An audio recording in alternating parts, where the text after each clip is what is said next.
Apa ciri ahlu sunnah wal jamaah? Zaman sekarang banyak orang mengklaim dirinya ahlu sunnah wal jamaah. Sebab kalimat ini juga laku untuk mengeruk massa. Maaf nih, laku untuk menarik simpati, laku buat narik jamaah, laku juga buat narik suara. Ahlu sunnah wal jamaah ini zaman apa aja dijual. Ahlu sunnah wal jamaah laku, dijual ahlu sunnah wal jamaah. Ahlul bait laku, oh ini ajaran ahlul bait, dijual, dipakai, dieksploitasi. Ahlu sunnah wal jamaah dieksploitasi, ahlul bait juga dieksploitasi, dipakai namanya ya untuk keuntungan duniawi. Islam apalagi, Islam dipakai namanya, dieksploitasi untuk meraih keuntungan duniawi, tahta maupun harta. Nah cuma kan kita mau tahu apa sih hakikatnya ahlu sunnah wal jamaah. Ahlu sunnah wal jamaah di antara ciri yang terkuat yang mereka punya, ahlu sunnah wal jamaah bukan kelompok yang tukang ngafirin orang. Ambil ini, sebab ngafirkan orang sunnahnya siapa? Ente bilang ahli sunnah tapi ngafirin orang Islam, sunnahnya siapa? Ahlu sunnah wal jamaah cirinya bukan tukang mengkafirkan orang lain. Ahlu sunnah wal jamaah punya ciri cinta kepada Nabi, cinta kepada sahabat, cinta kepada ahlul bait. Itu ahli sunnah. Ahli sunnah wal jamaah bukan mengklaim membela sahabat tapi mencaci dan membenci keluarganya Nabi Muhammad. Itu bukan ahli sunnah. Sunnah siapa itu? Bukan juga atas nama membela, mencintai ahlul bait, tetapi mencaci sahabatnya Rasulullah sallallahu alaihi wasallam. Itu bukan ahli sunnah wal jamaah. Lagian ajaran siapa sih yang ngajarin kita ngata-ngatain orang? Itu sunnahnya siapa? Ngatain orang Islam sunnahnya siapa? Bukan sunnahnya Nabi, itu sunnahnya syaitan.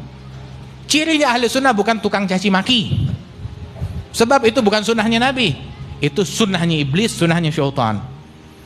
Ciri ahli sunnah bukan tukang ngafirin, bukan tukang mencaci, bukan tukang membid'ahkan. Maaf, kita ahli sunnah bukan tukang membid'ahkan. Al-Habib Abdullah bin Al-Haddad pernah gak ngata-ngatain orang bid'ah, syirik? Ada gak? Al-Habib Ali bin Abdurrahman Al-Habsyi, muassis pendiri majelis ini, pernah gak? Ini orang-orang tua pernah gak dengar Habib Ali ngatain orang bid'ah, syirik, sesat? Ada? Gak pernah. Begitu juga ada gak hadis Rasulullah bilang kepada seorang muslim ente kafir, ente mubtadi'? Ada begitu? Gak pernah ada. Sebab memang misinya Nabi Muhammad dan misi para ulama pengikut sunnahnya Nabi Muhammad, mereka mengislamkan orang, bukan mengkafirkan. Mentauhidkan, bukan mensyirikkan. Mensunnahkan, bukan membid'ahkan. Itu ajaran yang betul. Bukan datang ke kelompok kaum muslimin yang udah Islam dikafirin, yang udah bertauhid disyirikkan, yang udah sunnah dibid'ahkan. Kenapa dibid'ahkan? Kenapa disyirikkan? Bikin maulid, ziarah kubur, sholawatan, itu bid'ah. Yang dikatain begitu, orang yang ngumpul zikir, yang pengajian, yang sholawatan, yang hadir majelis dikata-katain. Tapi yang di bioskop nggak dibilang bid'ah, nggak dikata-katain. Yang orang di kampungnya mau bikin maulid setengah mati, itu nggak boleh, bid'ah. Tapi giliran acara apa gitu dia bikin orkesan, nyumbang. Begitu dia buka halaman disilahkan. Mana bid'ahnya dia? Kalau zikir aja bid'ah, ya. Nah terus apa yang orkesan apalagi? Kayak nggak ada yang lain yang bisa dimaki kecuali orang yang ngumpul berzikir kepada Allah Subhanahu wa taala. Aqidah ahli sunnah wal jamaah, orang-orang pengikut ahlus sunnah wal jamaah, aqidah mereka nganggap diri mereka tuh paling, berasa dirinya paling kurang, paling rendah, paling kerdil, paling banyak dosa, paling banyak kesalahan itu keyakinan mereka terhadap diri mereka sendiri. Keyakinan mereka kepada orang lain menganggap semua orang lebih baik dari dia. Nah sekarang kalau ada orang ngakunya ahli sunnah nganggap diri saya paling benar, diri saya paling baik, diri saya paling hebat, manusia semuanya hina, rendah. Nih kepercayaan ini kepercayaannya siapa? Akidahnya siapa? Pemikiran siapa? Pemikiran ahli sunnah wal jamaah nggak seperti itu. Ahli sunnah wal jamaah orang yang paling tawadhu'nya orang. Tahu dedengkot ahli sunnah wal jamaah, imam ahli sunnah wal jamaah, di antaranya hadal imam al-Bukhari. Hadal imam al-Bukhari itu beliau bilang, maghtabtu musliman mundu alimtu anal ghibata haram. Saya nggak pernah gosipin orang Islam sejak saya tahu ghibah itu hukumnya haram. Al-Imam Syafi'i, tokoh ahli sunnah wal jamaah, itu beliau bilang, sungguh tidaklah saya berdebat dengan orang, dialog ilmiah dengan orang, melainkan saya berharap kebenaran datangnya dari orang tersebut, bukan dari saya. Tiap orang yang berdebat dengan saya doa, mudah-mudahan Allah Ta'ala teguhkan hatinya, Allah Ta'ala kuatkan hujahnya. Didoain sama orang yang beda pendapat. Itu ahlu sunnah wal jamaah, bukan kayak kita sekarang. Ngakunya ahlu sunnah wal jamaah, ada orang beda pendapat sama kita,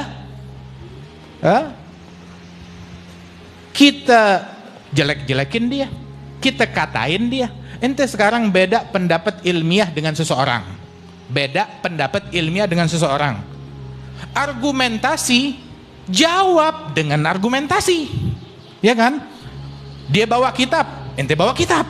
Bukan dia bawa kitab, ente bawa pentungan. Kita kan mau dialog sama orang yang berakal, bukan sama manusia purba. Dia bawa pentungan, argumentasi lawan dengan argumentasi. Ketika seseorang mau berargumentasi tapi untuk menguatkan argumentasinya dia nggak pede, sehingga untuk nguatin argumentasi perlu berbohong. Untuk menguatkan dalilnya perlu mencaci. Untuk menguatkan dalilnya perlu ngatain lawan bicaranya, atau menjelek-jelekkan pribadi lawan bicaranya. Berarti dia sendiri nggak percaya, nggak yakin sama dalil yang dia punya, hingga perlu diperkuat dengan kemungkaran. Yakin dengan dalilnya, bawakan. Belajar nutut ilmu, bawa secara ilmiah. Ada ahli sunnah wal jamaah, bukan tukang pukul, bukan tukang berkelahi, bukan tukang ngafirin orang. Ahlus sunnah wal jamaah, pengikut sunnahnya Rasul Sallallahu Alaihi Wasallam, mereka tuh untuk nerima perbedaan dengan argumentasi tersebut, mereka terbuka. Apalagi perbedaan masalah furu'iyah, sehingga di antara ulama ahli sunnah wal jamaah banyak, bukan satu, bukan dua, ribuan yang berbeda pandangan. Kita tahu ada 4 madhab dari madhab ahli sunnah wal jamaah. Madhabnya Al-Imam Malik bin Anas Maliki, Al-Imam Nu'man Abu Hanifah, madhabnya Al-Imam Ahmad bin Hanbal, madhabnya Al-Imam Syafi'i, Muhammad bin Idris Syafi'i. Mereka ahli sunnah wal jamaah. Sebelumnya mereka pun juga, ini 4 yang berhasil dilestarikan oleh murid-muridnya. Sebelumnya Sufyan ats-Tsauri punya madhab sendiri, Al-Hasanul Basri punya madhab sendiri, Sa'id bin al-Musayyib punya madhab sendiri, bahkan sahabat Rasulullah Sayyidina Abi Bakar punya madhab sendiri. Ada madhab-madhab mereka sendiri banyak, tapi yang dilestarikan oleh murid-muridnya sampai zaman sekarang ini ya 4 madhab itu. Al-Imam Ahmad bin Hanbal berguru kepada Imam Syafi'i, Imam Syafi'i berguru kepada Imam Malik, Imam Malik kepada Abu Hanifah, dan juga mereka kepada Imam Ja'far As-Shadiq radhiyallahu anhu majma'in. Tapi beda-beda semua pendapatnya. Imam Syafi'i ketemu sama muridnya Imam Ahmad bin Hanbal, dia nggak bilang dasar murid murtad, nggak bilang begitu. Berani kamu beda sama saya. Imam Malik ketemu Imam Syafi'i, dasar murid nggak ngikutin guru, berkhianat dari jalan guru, dia bilang begitu? Tidak. Otak mereka bersih, hati mereka luas, tahu kalau sunnah dan ajaran Rasulullah luas, nggak bisa dimonopoli dengan satu hal. Sampai dulu sultan bilang kepada Imam Malik, saya ingin mewajibkan kepada semua rakyat menjalankan kitab Muwatta dan mazhabnya Imam Malik. Dia bilang sahabat Rasulullah meninggal dunia menyebar di mana-mana. Ilmunya Nabi menyebar di mana-mana. Kalau ente mau bataskan semuanya dengan mazhabnya Imam Malik doang, ente mempersempit sesuatu yang luas. Banyak daripada ajaran Rasul Shallallahu Alaihi Wasallam. Bahkan Imam Malik yang memberikan legalitas dan izin kepada Imam Syafi'i untuk berijtihad, untuk berfatwa dengan pendapat yang beliau istimbat dari ahadits wal Quran. Begitu juga Al-Imam Syafi'i terhadap Al-Imam Ahmad bin Hanbal. Bagaimana mereka menyikapi perbedaan satu sama lain? Saling menghormati, saling mencintai satu sama lain. Nah kita sekarang kita ulama bukan, ya, ilmu kita dibanding mereka jauh. Hatta ya tukang ceramah, mungkin kita tukang ceramah, tapi kita ulama, ya maaf jauh ilmunya kita. Ulama, katanya Habib Abdullah bin Umar Asy-Syatiri, nggak pantas disebut ulama, bukan ulama. Tidak pantas disebut santri. Tidak pantas menyandang gelar santri orang yang fikihnya nggak hafal Zubad dan nahunya nggak hafal Alfiyah ibn Malik. Tuh katanya nggak pantas menyandang gelar santri. Tahu ulama zaman dulu minimal di antara mereka seperti Al-Imam Syekh Umar Mahdhar bukan hafal Minhaj lagi, hafal Muhadzab li Abi Ishaq Asy-Syirazi. Di antara mereka yang hafal Minhaj lil Imam An-Nawawi. Di antara mereka yang hafal kitab Tanbih, yang hafal ini dan itu. Hadzal ulama. Dan lihat bagaimana ketika mereka bersikap, menyikapi di dalam perbedaan mereka. Beda nggak jadi masalah. Nah bayangin, kalau ada orang berbeda urusan madhab bisa ditolerir, apalagi beda urusan duniawi. Beda cuma urusan politik dibikin beranteman. Ente manusia purba yang kayak begitu. Urusan madhab, beda madhab aja diatur, boleh, nggak jadi masalah. Ahlus Sunnah wal Jamaah. Apalagi cuma urusan duniawi, cuma urusan tahta, urusan harta, perbedaan hal yang demikian ya wajar. Jangan saling mencaci, jangan saling mengkafirkan, sebab itu bukan cirinya Ahlus Sunnah wal Jamaah. Nah saudara-saudara sekalian, kita mau tahu hakikatnya Ahlus Sunnah wal Jamaah, ngaji, belajar, nuntut ilmu yang diajarkan oleh Rasulullah Shallallahu Alaihi Wasallam. Ya mudah-mudahan Allah Taala berikan taufik. Yang mau jelasin Ahlus Sunnah wal Jamaah nggak cukup sebentaran di sini. Oh, aduh, sangat banyak sekali bagian-bagian dari Ahlus Sunnah wal Jamaah.